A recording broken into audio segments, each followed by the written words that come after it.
Good to see everybody here today.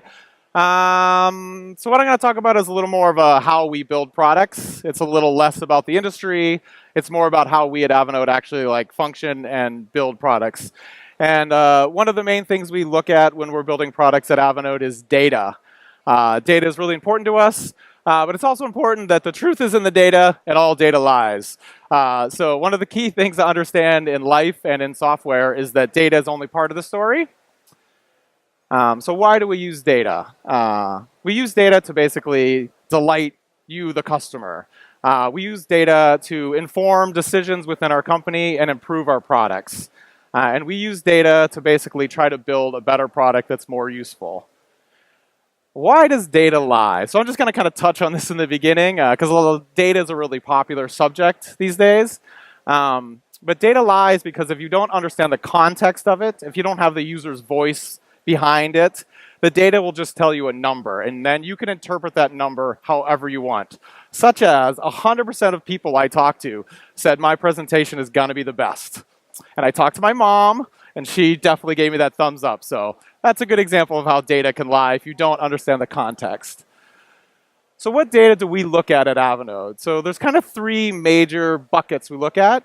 The sort of user interactions in the page, kind of database things that we save, and performance information. These are all sort of sources of data that inform us in building software. But the main thing you always have to keep in mind with data is the customer is the number one source of information. They're going to tell us what is working and not working. The data is going to just sort of validate that. So we always start with customer feedback. We have a huge process for collecting customer feedback, and we have weekly meetings in which we look at customer feedback. So again, the data can only validate that which our customers are telling us. So what I'm going to go over here is I'm going to go through these three pools of data, and I'm going to use the example of when we did Avanode Search in 2017. And this is going to be a very brief overview of how we use data to improve that product after it was released. All right. So first part, you clicked on what? So this is sort of the in-page interactions. So this is the Avanode Search. I don't know how many of you have used Avanode Search, but we redesigned it. We basically moved filtering. When you would create a search, you would choose your filters, and then you would get a search result, which means you had to restart to be able to filter. In the new search, you can basically search and then filter on the fly. So we built this and designed this part of the feature off of all of the kind of pre-used features. And fuel stops was a heavily used feature. So we ordered them by the expected usage. Generally, as a user, you want to be able to get to the things first you want to use. You don't want to dig for them. So this is what we thought based on our previous data. This is what we discovered. And we discovered that fuel stops, not exactly the most used filter. And why was that? Why were we wrong in this initial discovery? So we saw users selecting a lot of fuel stops 7% of the time, but other filters were more important. It's because a typical search looks like this. Most people don't get any fuel stops. So fuel stop filtering is not really important. Most people are searching routes that we're not going to return fuel stops. So we were like, good point. So we basically deprioritized this feature. So it wasn't cluttering up your visual space because you wanted to use other filters more importantly. So the impact of the change, you'll notice it's almost nothing, no impact, which is a success. Meaning we didn't make it harder to use filters. People used it just as much as they previously used it, right? So this is a great example of we made a change. We looked at it after the change, and people kept using fuel stop filters. So one of the odd things, and you don't have to be a data scientist, is to look at that graph and think, there's kind of a giant blue box over there on the right side. Like, what is that? Why are half of our users filtering on year of make?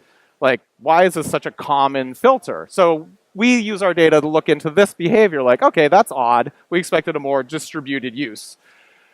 So what did we discover? So we discovered 85% of the time, people were just selecting the same year of make every time. Like, I never consider anything before year 2000. I never consider everything before year 2000. And this is a rather undesirable behavior when you're using a product to just search and do the exact same thing.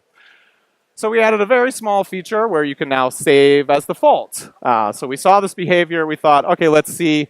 And so then we see Were we successful? And yeah, so basically you can see at this point, fuel year of make moved down to about 19% of total filters. So 35% of the time, people stop using them. Obviously, you're still going to have customers and different times where you're going to want to set it. But so this is a very successful impact of change. So we keep modifying our product like this as you go. So generally what to understand with in-page analytics, this is where it comes down to delighting the users, delighting the customers into making their user experience as effective and efficient as possible. Okay, so moving on, the next part is the data we actually save in the database. So this isn't the user interactions, this is sort of the result. And the result of this would be like a request you would send.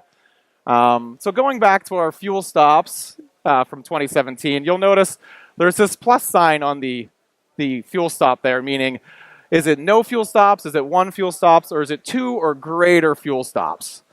And generally, we present a system where the users have more freedom to decide. We don't cater results. So we saw this behavior, but we saw then 95% of requests for 3 or more fuel stops were just being declined. Like, it was clear that this was a behavior that people were either not aware of or like there's no good reason on a single leg to send a request for 3 fuel stops. I mean, anybody in the audience could probably know this, but we see this in the data and it validates what we know. So we basically took this and said, we just no longer return aircraft with 3 fuel stops. So this is us looking at the data, determining that we're just basically creating a lot of work for our customers by letting these requests even be sent. So the impact of the change is now we have 0% decline rate because we just don't even send the requests anymore. But so you may ask, like 2 fuel stops, that's also not the most desirable on a leg. Like, this is probably not ideal. That is in case, unless you're trying to fly from, like, say, Europe to South America. I mean, and then you're going to, on ultra long range, it's still going to require 2 fuel stops. So even though we saw a lot of declines in this level, we know that we can't really block them because there's a legitimate business purpose for them. So this is where we take our data, we understand how the users are actually using it, and we make a change. So what we did is basically we made fuel stops more visible. So we went back to our user interface design and said, how should we make it clear? Because 80% is still a pretty high decline rate. So we added this, and basically within the first week, we saw a 30% decrease in the number of 2 fuel stop legs. So we see this, we make a change, and it implements within the site.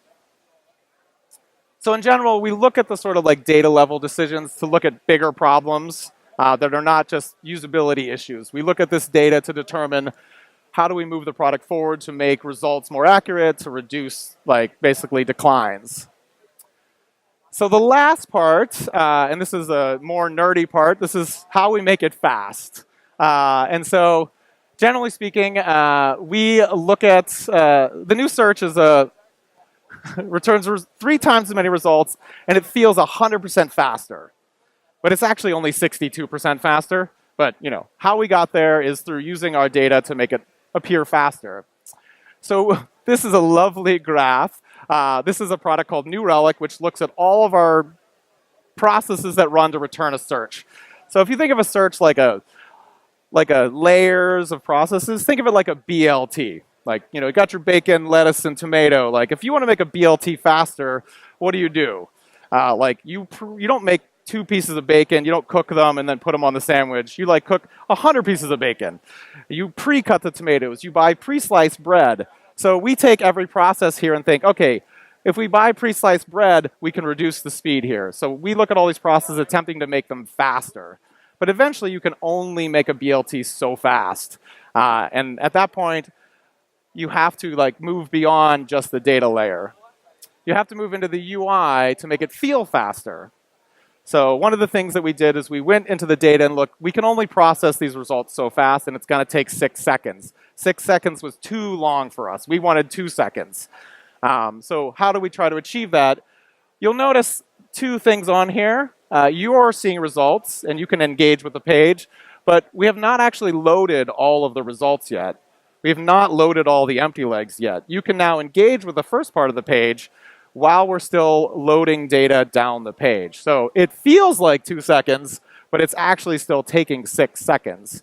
So this is how we use the data of like, this is how fast we can make it on the back end, and this is how fast the users can interact on the front end. So there's sort of these dual parts you always look at in development. So generally performance, we look at performance data all the time to evaluate page loads and performance where we can make things faster, and then we load things slower. If things are slower to load, we load them while you can interact with the page. So yeah, so generally that's the key data points we use at Avanode to sort of improve our performance. Any questions? Thanks for listening, everybody.